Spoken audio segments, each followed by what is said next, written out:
Warga itu punya hak, eee, bahwa udara itu bersih sesuai dengan standar yang sudah dikatakan oleh sains.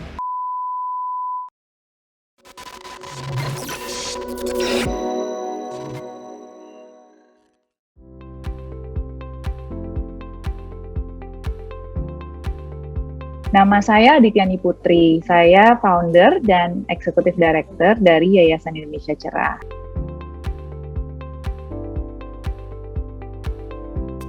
Kami merupakan suatu lembaga nirlaba, NGO non-pemerintah, yang bersama-sama dengan berbagai unsur masyarakat, komunitas, dan juga NGO lainnya mendukung upaya teman-teman untuk menangani masalah pencemaran udara Jakarta melalui salah satunya gugatan warga negara.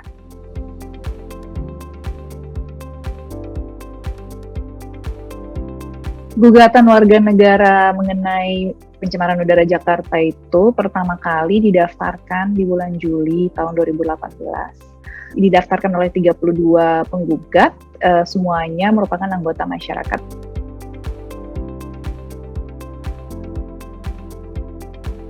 Gugatan warga negara itu apa sih sebenarnya? Gugatan warga negara itu adalah upaya untuk mendapatkan dukungan dari pihak pengadilan atas perubahan-perubahan kebijakan yang diinginkan oleh para penggugat.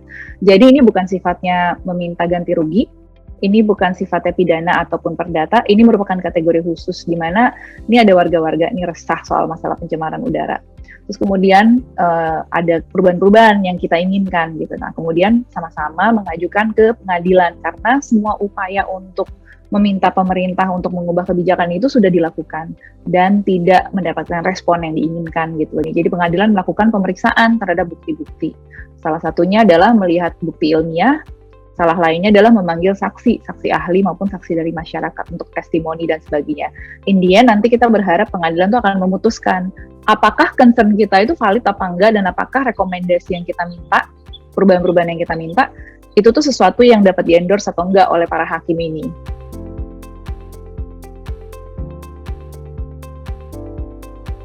Warga itu punya hak bahwa udara itu bersih sesuai dengan standar yang sudah dikatakan oleh sains. Gitu. Maka dari itu pemerintah perlu menjamin. Kenapa?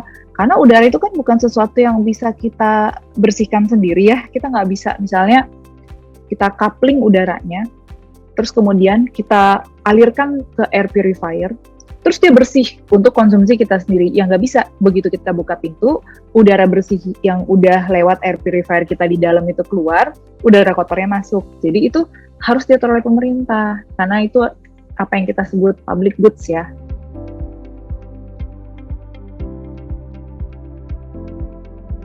Kalau dikabulkan, alhamdulillah banget, berarti masyarakat sipil dan warga itu punya landasan kuat untuk memastikan bahwa perubahan kebijakan yang diinginkan itu terwujud.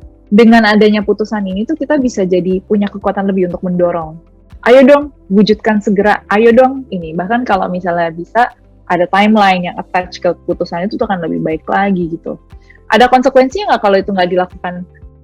Konsekuensi yang paling besar menurut saya dan orang sering underestimate adalah hilangnya public trust sih, gitu loh. Artinya gini, udah diputus, udah juga diperiksa semua, kan udah juga diperiksa semua buktinya, udah juga diputus pengadilan, udah juga ada dukungan masyarakat, nggak berubah juga gitu. Nah itu kita sih berharap bahwa konsekuensi politiknya akan terasa di cycle berikutnya gitu kan.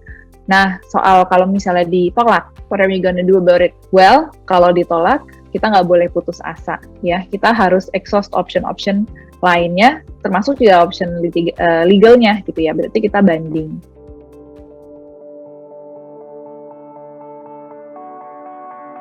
Jadi secara politik kita ingin sekali bahwa masalah ini tuh mendapatkan perhatian lebih gitu, bahkan kalau bisa diprioritaskan. Kenapa? Karena keputusan-keputusan yang diambil sekarang soal Jakarta, keputusan pembangunan infrastrukturnya, keputusan perumusan tata kelolanya gitu kan, keputusan macam-macam, itu kan dampaknya itu akan dirasakan sampai dengan 20-30 tahun ke depan. Halo, saya Adityani Putri, Direktur Eksekutif dari Yayasan Indonesia Cerah. Dukung terus ya perbaikan kualitas udara bagi kita semua. Untuk itu, follow dan subscribe Bicara Udara untuk update informasi terkini terkait kualitas udara.